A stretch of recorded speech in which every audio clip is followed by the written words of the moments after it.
Ever heard of an ultramarathon? I mean, it's not exactly your average jog around the park, is it? Definitely not. We're talking serious distances here. 100 kilometers, sometimes even more, Yeah, wow.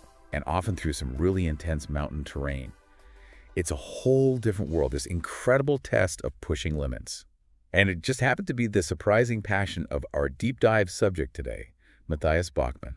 Really? An ultra-marathon runner? It's quite a contrast, actually, because Matthias leads this incredibly successful confectionery business. Oh, wow. So we're talking cakes and pastries. Exactly.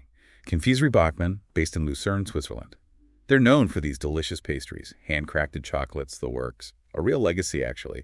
They've been satisfying sweet tooths for over 125 years. Wow, over a century of sweetness. That's impressive.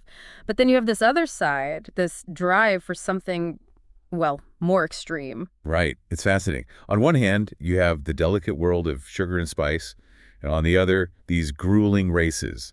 That's what we're going to unpack today, and we're doing it with this really interesting profile from a German news site. Oh, interesting. What's the site called? You're going to love this. It's dedicated to, get this, successful entrepreneurs and their unusual hobbies. Okay, that's kind of amazing. I love that they have a whole platform for that. It does make you think, what is it about success that seems to often go hand in hand with, well, unusual hobbies? I think that's a great question. Is it just about blowing off steam, from the pressures of maybe running a multi-generational family business in this case? Or could there be something deeper going on? Right. What's the connection? I'm really curious to dig into that. Well, the article definitely helps unpack some of those questions. It emphasizes that Matthias isn't just a CEO who delegates tasks and then hits the gym for a quick workout.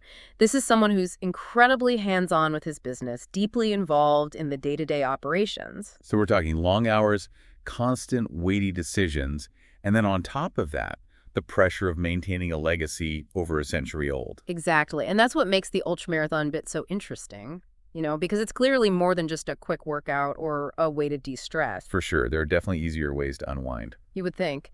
So the article really dives into his motivations for these grueling races. And interestingly, it goes beyond fitness for him. Matthias talks about finding this incredible resilience through running. Oh, wow. That makes sense. Yeah, and he talks about this mental clarity that comes from pushing his body to its absolute physical limits. He's constantly seeking out those boundaries and then pushing past them. I think a lot of people can relate to that feeling, Yeah. that need to just clear your head, to feel in control when life gets chaotic. Huh. But why ultramarathons specifically?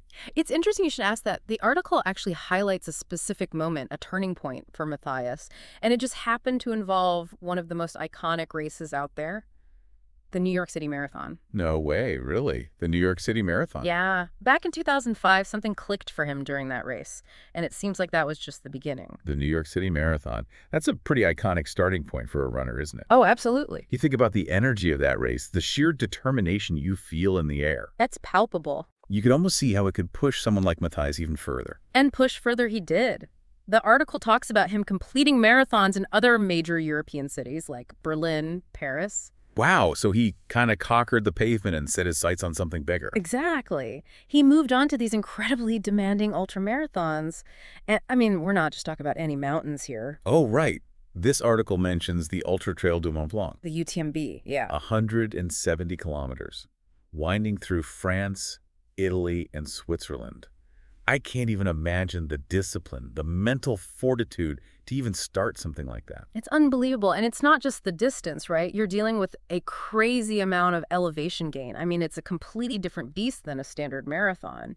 And the competition, we're talking elite ultra runners from all over the world. It really makes you think about this image of Matthias. On one hand, he's spending his days surrounded by the delicate art of chocolate making. But then he's out there tackling these brutal races. It's pretty remarkable. It is. The article actually quotes him calling the UTMB a dream, but also a ride on a knife's edge. Wow. You really get a sense of his dedication, and it's that dedication, that meticulous approach, which seems to link his two passions. The article emphasizes how seriously he takes his training. Oh, I bet. We're talking 100 kilometers per week, A week. during peak training season.